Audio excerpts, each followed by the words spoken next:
Habang tumatanda, nagiging mas sensitibo ang sistemang panunaw ng katawan. Maraming senior ang nagkakaroon ng kabag, acid reflux, o hirap sa pagdumi hindi dahil sa uri ng pagkain, kundi dahil sa maling kombinasyon ng pagkain. Ayon sa mga pag-aaral sa nutrisyon at gastroenterology, may ilang pagkain na kapag pinagsabay, ay maaaring magdulot ng iritasyon sa tiyan, mabagal na panunaw, at hindi balanseng pH sa bituka. Sa video na ito, tatalakayin natin ang kombinasyon ng pagkain na dapat iwasan ng mga nasa edad 60 pataas upang mapanatiling maayos ang kalusugan ng kanilang sistema sa pagtunaw. Ang gatas at saging ay parehong itinuturing na masustansyang pagkain. Karaniwan itong pinagsasama sa almusal o smoothies ng maraming matatanda dahil sa taglay nitong calcium, potassium, at fiber. Gayunpaman, sa kabila ng mga benepisyong nutrisyonal, ipinapakita ng ilang pag-aaral na ang sabayang pagkonsumo ng dalawang ito ay maaaring magdulot ng hindi kanais-nais na epekto sa panunaw, lalo na sa mga taong lampas 60 taong gulang. Kapwa ang gatas at saging ay kilala sa pagiging mabagal tunawin. Ayon sa isang pagsusuri na inilathala sa Journal of Food Science and Nutrition noong 2020, ang pagkaing may mataas na starch at fiber content gaya ng saging, kapag sinamahan ng pagkain na may lactose tulad ng gatas, ay maaaring magdulot ng fermentation sa tiyan na nagre-resulta sa kabag, bloating, at abdominal discomfort. Ito ay mas binibigyang pansin sa mga matatandang may lactose intolerance, isang kondisyon kung saan ang katawan ay kulang o wala ng sapat na lactase enzyme upang tunawin ang lactose sa gatas. Ayon sa datos mula sa National Institutes of Health (NIH), halos 30–50% ng mga matatandang Asyano ang may lactose intolerance, kahit hindi nila ito namamalayan. Sa mga individual na may mabagal na gastric motility na karaniwang kondisyon sa mga senior, ang kombinasyon ng gatas at saging ay lalo pang nagpapabagal sa pagdaloy ng pagkain mula sa tiyan patungong bituka. Ito ay maaaring magdulot ng pakiramdam ng kabusugan, pagsikip ng tiyan, o acid reflux. Dagdag pa rito, ipinapayo ng mga eksperto mula sa Cleveland Clinic 2021 na ang pagsasabay ng mabigat na protina, gatas at complex carbohydrates, saging ay dapat iwasan sa mga pasyenteng may dyspepsia o chronic indigestion. Hindi nangangahulugang dapat iwasan ang alinman sa dalawang pagkain na ito, subalit mahalagang huwag itong kainin ng sabay. Rekomendasyon ng mga dietitian ay bigyan ng pagitan na hindi bababa sa 1.5 hanggang 2 oras sa pagitan ng pagkain ng saging at pag-inom ng gatas.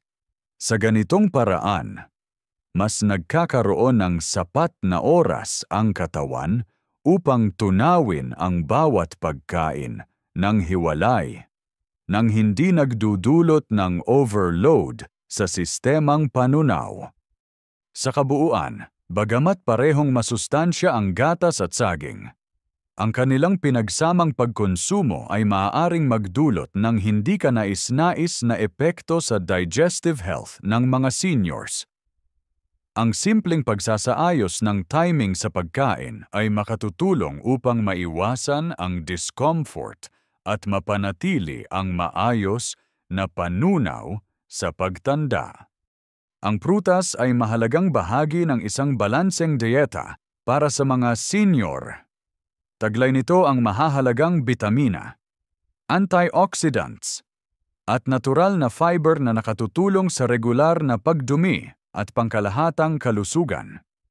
Gayon din, ang karne at isda ay pangunahing pinagkukunan ng protina na mahalaga sa pagpapanatili ng lakas ng kalamnan sa pagtanda. Gayunpaman, ang sabayang pagkain ng prutas at pagkaing mataas sa protina, gaya ng karne at isda, ay maaaring makaapekto sa proseso ng panunaw at magdulot ng hindi ka nais-nais na sintomas sa mga matatanda. Ayon sa prinsipyo ng food combining, na kinikilala sa larangan ng integrative nutrition, ang mga prutas ay mas mabilis tunawin kaysa sa mga protina. Kapag isinabay ang prutas sa mabigat na protina, naantala ang paglabas nito mula sa tiyan. Dahil dito, ang prutas ay nananatili ng mas matagal sa digestive tract, kung saan ito ay nagsisimulang mag-ferment. Ang prosesong ito ay maaaring magbunga ng gas, bloating, at pananakit ng tiyan. Ang epekto ay mas nararamdaman sa mga senior na may kondisyon tulad ng slow gastric emptying, isang karaniwang senyales ng aging digestive system. Isang pag-aaral mula sa Journal of Gastroenterology and Hepatology 2018 ang nag-ulat na ang delayed gastric emptying ay mas madalas sa mga taong edad 65 pataas at mas lumalala sa presensya ng high-protein meals. Kung nadaragdagan pa ito ng prutas na mataas sa fructose at dietary fiber, gaya ng mansanas, ubas, o pakwan, tumataas ang posibilidad ng intestinal gas at abnormal fermentation, lalo na sa mga individual na may existing gastrointestinal sensitivities.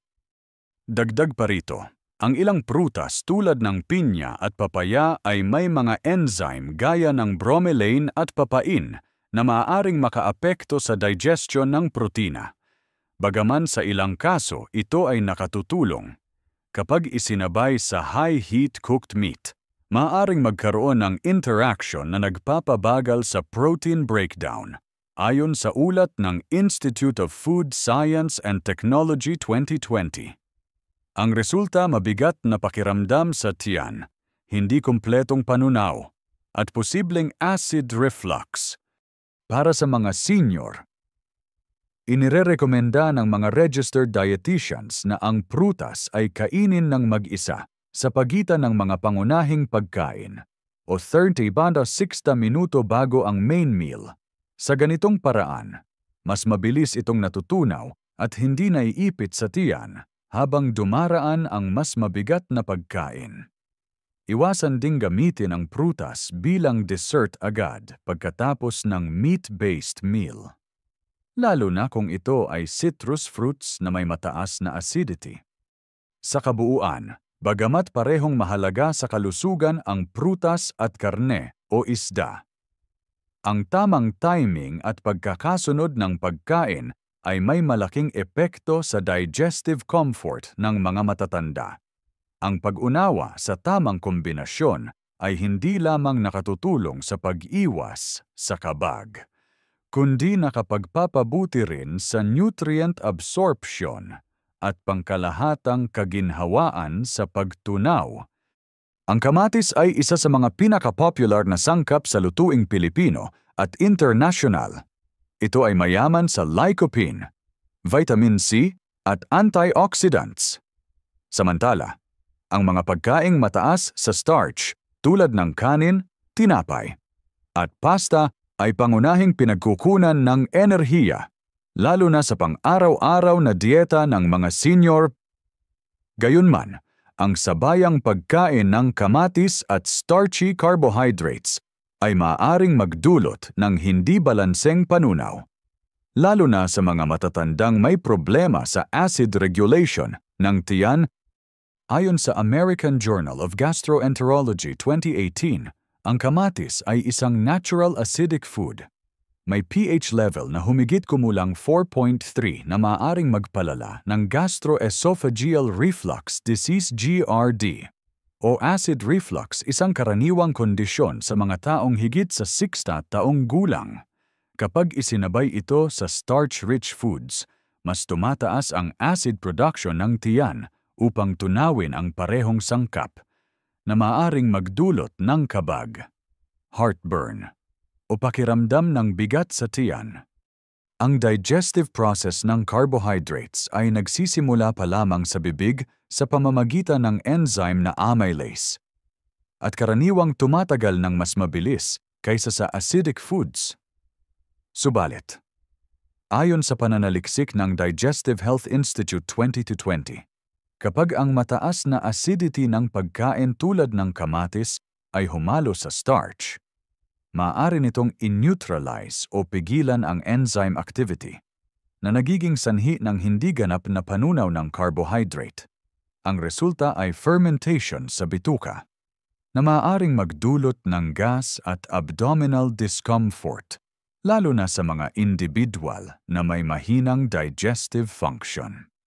Sa konteksto ng pang-araw-araw na pagkain, karaniwang halimbawa ng kombinasyong ito ay ang spaghetti na may tomato sauce, sinangag na may ketchup, o sandwich na may sliced tomato.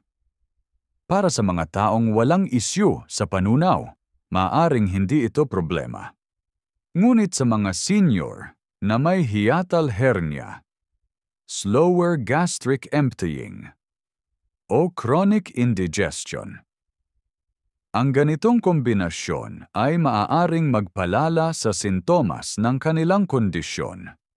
Iminumungkahi ng mga gastroenterologists na sa halip na gamitan ng tomato-based sauces ang starchy dishes, maaaring gumamit ng alternative low-acid ingredients tulad ng olive oil, garlic, o yogurt-based dressing. Kung hindi maiiwasan ang pagkain ng kamatis, kasabay ng kanin, o tinapay, tiyaking ito ay bahagi lamang ng maliit na porsyon at iwasan ang sabayang pag-inom ng citrus juice o soft drinks na makapagpapataas pa ng acidity sa tiyan. Bukod dito, mahalaga ring isaalang-alang ang oras ng pagkain. Ang pagkain ng acidic food sa gabi, lalo na kapag kasabay ng starch, ay maaring magdulot ng nocturnal reflux o pagtaas ng asido habang natutulog. Ayon sa Journal of Clinical Sleep Medicine 2017, ang GERD ay isa sa mga sanhi ng hindi maayos na tulog sa matatanda, kaya't mainam na iwasan ang mabigat at acidic na kombinasyon sa hapunan. Sa kabuuan, bagamat parehong karaniwan at kapaki-pakinabang sa tamang paggamit ang kamatis at starchy carbohydrates, ang hindi tamang pagsasama ng mga ito sa isang pagkain ay maaaring magdulot ng iritasyon sa tiyan, lalo na sa mga senior. Sa pamamagitan ng tamang pagpili ng sangkap at pag-iingat sa timing ng pagkain, maaring mapababa ang panganib ng acid reflux at mapanatiling magaan ang pakiramdam ng tiyan. Ang yogurt ay kilalang source ng probiotics, mga live beneficial bacteria na nakatutulong sa digestive health at immune system. Sa kabilang banda, ang citrus fruits tulad ng orange, suha, at kalamansi ay mayaman sa vitamin C at antioxidants na mahalaga sa resistensya. Sa unang tingin, tila perpektong magkasama ang dalawang ito para sa kalusugan ng mga senior. Ngunit ayon sa ilang pagsusuri, ang pagsasabay ng yogurt at citrus fruits ay maaaring makaapekto sa bisa ng probiotics at magdulot ng hindi kanais-nais na sintomas sa sistema ng pagtunaw ng matatanda. Ayon sa pananaliksik na inilathala sa Journal of Dairy Science 2019, ang mga probiotics sa yogurt ay sensitibo sa pH level ng kapaligiran. Ang ideal pH para sa kanilang paglaganap ay nasa pagitan ng 4.5 hanggang 6.0. Gayunman, ang mga citrus fruits ay may pH na mas mababa sa 4.0, ibig sabihin, masyadong acidic. Kapag isinabay ang citrus juices sa yogurt, maaaring bumaba ang pH ng laman ng tiyan sa antas na nakasasama sa survival ng probiotic bacteria. Bilang resulta, nababawasan ang benepisyo ng yogurt bilang probiotic food. Bukod pa rito, ipinapakita ng ulat mula sa European Journal of Clinical Nutrition 2020 na ang sobrang acidity sa tiyan, lalo na sa mga taong may mahinang gastric mucosal lining, gaya ng mga senior, ay maaaring magdulot ng gastric irritation kapag isinabay ang citrus at fermented milk products. Mas tumataas ang posibilidad ng pagkakaroon ng acidic indigestion lalo na sa mga individual na may kasaysayan ng gastritis, reflux, o peptic ulcer disease. Sa karaniwang pagkain, ang kombinasyong ito ay makikita sa yogurt parfait na may orange or lemon topping o smoothies na pinagsasama ang yogurt at citrus juice, habang ang ilan ay hindi agad makakaramdam ng sintomas. Ang mga senior na may hypochlorhydria o pagbaba ng acid production sa tiyan ay maaaring makaranas ng delayed digestion at bloating. Ironically, ang sobrang acidity mula sa pagkain ay hindi palaging tumutugma sa kakayahan ng tiyan na maglabas ng sapat na acid para tunawin ito ng maayos. Iminumungkahi ng mga dietitian mula sa British Nutrition Foundation 2021 na kung gustong kumain ng yogurt at citrus, huwag itong pagsabayin sa parehong pagkain o sa loob ng iisang oras. Mainam na kainin ang citrus fruits bilang morning snack. At ang yogurt ay maaaring isama sa tanghali o hapon upang mabigyan ng oras ang tiyan na mag-adjust sa pH level at masulit ang probiotic benefits. Mahalaga ring tandaan na hindi lahat ng yogurt ay pareho. Ang mga sweetened or flavored yogurt ay may karagdagang asukal at acidity na, kapag pinagsamapi sa citrus, ay maaaring magpataas ng total acid load sa tiyan. Para sa mga senior na umiinom ng maintenance medication para sa acid control, tulad ng proton pump inhibitors (PPIs), ang ganitong kombinasyon ay maaaring magdulot ng interference sa gastric balance. Sa kabuuan, bagamat kapwa masustansya ang yogurt at citrus fruits, ang sabayang pagkonsumo ng mga ito ay maaaring magpahina sa probiotic effect ng yogurt at magdulot ng iritasyon sa tiyan. Para sa mga senior na nagnanais ng maayos na panunaw at mas epektibong absorpsyon ng nutrients, mahalagang isaalang-alang hindi lamang ang uri ng pagkain, kundi pati ang kanilang sequence at timing sa araw-araw na meal plan. Ang beans gaya ng munggo, garbanzos, kidney beans, at iba pang legumes ay mahalagang pinagkukunan ng plant-based protein at dietary fiber, lalo na para sa mga matatandang nais limitahan ang pagkain ng karne. Samantala, ang gatas ay pangunahing source ng calcium at vitamin D para sa kalusugan ng buto. Gayunpaman, ang sabayang pagkain ng beans at gatas ay maaaring makabigat sa panunaw ng mga senior at sa ilang kaso, magdulot ng matinding kabag, bloating, at gastrointestinal discomfort.